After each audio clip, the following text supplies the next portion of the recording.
Welcome back to page 121. Today I want to talk a little bit about shipboard security. Intruder alert, what do you do? What does that entail? We're going to take a lot of the stuff out of Mongoose Traveler 2022 update, which is my go-to book for topics like this. There's some good sections in here about shipboard security, what you can do in the case of an intruder or intruders, and how you can deal with it. One of the things I always found laughable about the original Star Trek and then later Star Trek Next Generation is the ease with which someone could steal a shuttlecraft. It happens in both series fairly often. And they just get in, and apparently the keys are in the thing, and they just hit the garage door opener, and boop, out they go. Also, people in the shows just run into the transporter room and beam themselves down. No real security on either measure. So today we're going to talk a little bit about security aboard your ship, and this is kind of in reply to the video I did a few weeks ago about passengers aboard the ship. Some people said, oh, they use passengers for this and that, and they don't take passengers on board because the passengers are always trying to hijack and things like that. So here's some things you can do to kind of deal with that situation. So today on page 121, security on board your starship. All right, the focus of today's video is going to be on shipboard security. That is just ordinary security aboard your ship.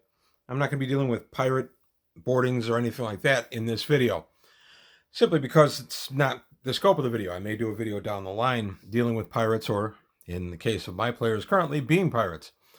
But today we're going to take a look at just ordinary personnel control aboard a vessel. So we're going to our handy-dandy core rulebook update, and we're on page 161. Spacecraft security. All right. The very first thing it starts with is cameras and sensors. Yes, we live in a very photographed society right now. Most of us have doorbell cameras on our houses. How many times you filmed when you go out? I think the average is still supposed to be about 30 times. Every time you leave the home, you are filmed. It's amazing. So why not? You have cameras aboard your vessel. That to me would come standard. You could upgrade the system, of course, but I would say that standard cameras in public areas, such as the galley or entertainment areas, the cargo bay, that kind of thing, would definitely be something the Starship would just come with. And then we have computers. How do you override the computer to get in and command the vessel? There's some pretty good rules in here about that. Difficulty to hack into a ship's computer depends on what is being accessed and from where. Few ships require anything less than a 12 up, a very difficult electronics check, to access critical systems from outside the ship. But often the security system will apply only to those external connections, and a hacker inside the ship will only face an average of 8 up. And there's some programs we're going to take a look at before the end of this that'll help you with that, with making your ship a little more difficult to get into. So it talks a little bit more about what you could gain access to. So if you're looking for just some information out of the computer bank, something that would be pretty easy to get, it'd be an 8 up check. Convince the computer you're a member of the crew would be a 10 up. Overriding security systems is very difficult, a 12 up. And gaining control of key systems like navigation and power is a formidable check at 14 up. And then there's some software that we're going to take a look at in a moment. The next thing, the most basic in my opinion, locks. Lock the darn thing. Lock the door to the bridge so no one can walk in there and just take over the vessel. Lock the areas that the passengers aren't supposed to be in. Lock any sections of the ship, such as the cargo bay or personal quarters for members of the ship. Any place the passengers aren't supposed to go. It's not that difficult to keep an eye on passengers while they're aboard your vessel. You don't have to be sitting there constantly with a gun on your hip in the off chance that this one guy or these 3 guys are going to try to hijack the vessel. Always a very real problem. Locks help with that a lot. One security measure we put in a game that I was playing in was anytime anybody came to the bridge for whatever reason, change of shift or just to discuss something, they had to call first. If they just walked up and knocked on the door and showed themselves to the camera outside the locked door, the door would not be opened. They had to call first and say, hey, I'm on my way to the bridge. And that was a simple measure that if somebody had you at gunpoint or whatever, you could just not tell them about and not perform. It would be a little tough on the person being held at gunpoint, I admit that, but it was a little safety measure we used. It came in handy a time or two. Another type of lock that I'm a big fan of is a mechanical lock. Okay, you've got the bridge locked off with its nice electronic lock. Install a mechanical lock, a simple drop bar to keep the door from swinging open, or if it's an iris valve situation, just install it, a lock where it physically requires you to pull a pin to open the thing. That way, it doesn't matter what skill level somebody is on the other side of the lock, they cannot get in. It's physically locked. Electronic locks can require a key card or combination. These can be opened by someone infiltrating on a 10 or greater with electronics computer check, or by stealing the combination, or stealing the key card, or learning the combo. Biometric requires a voice print, DNA test, palm print, or retina scan. These can be opened in a very difficult 12-up electronics check, or by stealing a sample of the authorized person. Biometrics are the old famous dismembered hand being used to open the lock. One other way I think biometric, and it's kind of a standard thing in our game, is not only is it biometric as in voice print, but you have to say a specific phrase. You can't just walk up and say, hey, how you doing? You have to say a specific phrase, a password, and then just change that password frequently.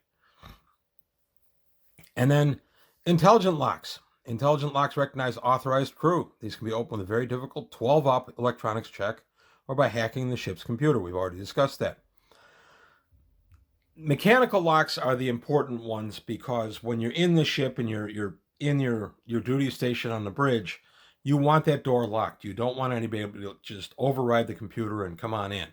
So you want a physical lock on that door. If you're outside the ship and you have to go elsewhere in the starport and leave the ship unattended, yes, you have to have some kind of non-mechanical security device. And most often that would be, in my opinion, the best thing to do would be biometric, using the voice print and requiring a specific phrase to be said. Could be interesting if the characters have gone off and had a little too much to drink at the starport and they stumble back to the ship and can't remember the phrase. So there's a couple of different ways you can play that, and it can be kind of fun. And again, going back to Star Trek, it was just far too easy for people to access sensitive areas of the ship just by having a little bit of knowledge of the ship, or in a few cases where there were people that just kind of ran down and swiped shuttlecraft. It just kind of was always amazing to me that they could just do that. You don't keep the keys anywhere. You don't have a guy on hand. You don't have the keys locked separately, and they can open the bay doors and out they go. I just found that kind of laughable. So now we get to security systems. When they find someone in areas they shouldn't be, what do? Well, you have alarms. If a door is tripped, like a hull breach or fire or a door being forced open, alarm button pressed, it will alert the crew. Alarms are very simple. They've been around forever, as long as we've had any kind of electronic system, or even before that. On the old trains, I mean, the conductor could pull the emergency cord and stop the train. You definitely have alarms on your ship that would come as part of it. You as the game master should decide how much and how complete they are, but you definitely have alarms aboard the ship. Gravity, one of my favorite in Traveler. Alter the gravity. If you reduce it to 0, you can limit actions based on the character's athletics, based on dexterity, because they're kind of drifting around. If they don't have any 0G and they're not really trained for this, and they're in a large area like, say, the cargo bay, they could literally find themselves just up in the center of the bay, unable to touch anything or propel themselves in any way. Less effective in a ship corridor where they could simply propel themselves down the hallway.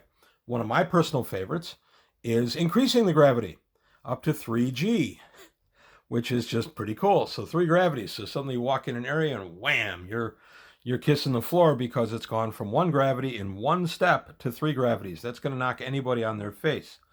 One thing in old Traveler, in classic Traveler, one of the things I remember reading in some of my earliest Traveler reading, and I thought was wonderful, is bouncing intruders, where you just alter the gravity. You go from 0G to 3G, back to 0G, and you kind of mess them up a little bit. You literally keep them from being able to know which way is up by constantly bouncing the gravity. It's a neat computer trick. And then, of course, tranquilizer gas, the stinky purple knockout gas the Joker always uses in the old Batman show. You can have trank canisters sitting in the air vents. Release into an area, you seal the area and flood the compartment with knockout gas. Or failing that, vent the atmosphere in the compartment. They've broken in through your cargo bay. Simply vent the atmosphere. They have to roll a check to hang on or be blown out into space. So there's a lot of different ways you can deal with it, assuming the people aboard your ship are actually there to mess with you. And some of these would just be ordinary, everyday security things. Now we're going to take a look real quick at security items you can add into your computer. So here we have the computer itself, computers and software.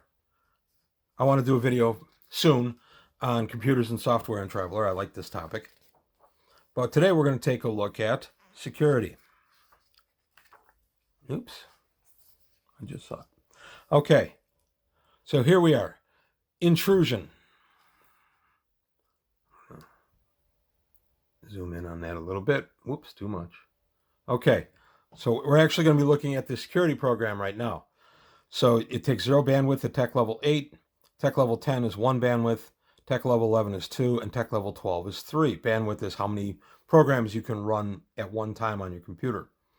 The best one, of course, tech level 12, costs you $20,000, but security software packages defend against intrusion. Security 0 requires an average of 8 or higher plus your electronics computer check. And then with the higher tech level 10, it's 10 up. Tech level 11 is 12 up. Tech level 12 is 14 up. That's definitely worth doing. I would absolutely invest the money if you're going into a high crime area, you're going to be taking on questionable passengers. You definitely want to put the money into some security for your computer, because the opposite is intrusion. Intrusion, 1, 2, 3, or 4, 4 being a tech level 15 million credit program. Intrusion software packages aid hacking attempts, giving a bonus equal to their bandwidth. Intrusion software is often illegal. So if I've got the tech level 13 and it's 3 bandwidth, that's a +3 to my roll to break into a system. So that can be very helpful too, depending on what you're looking to do.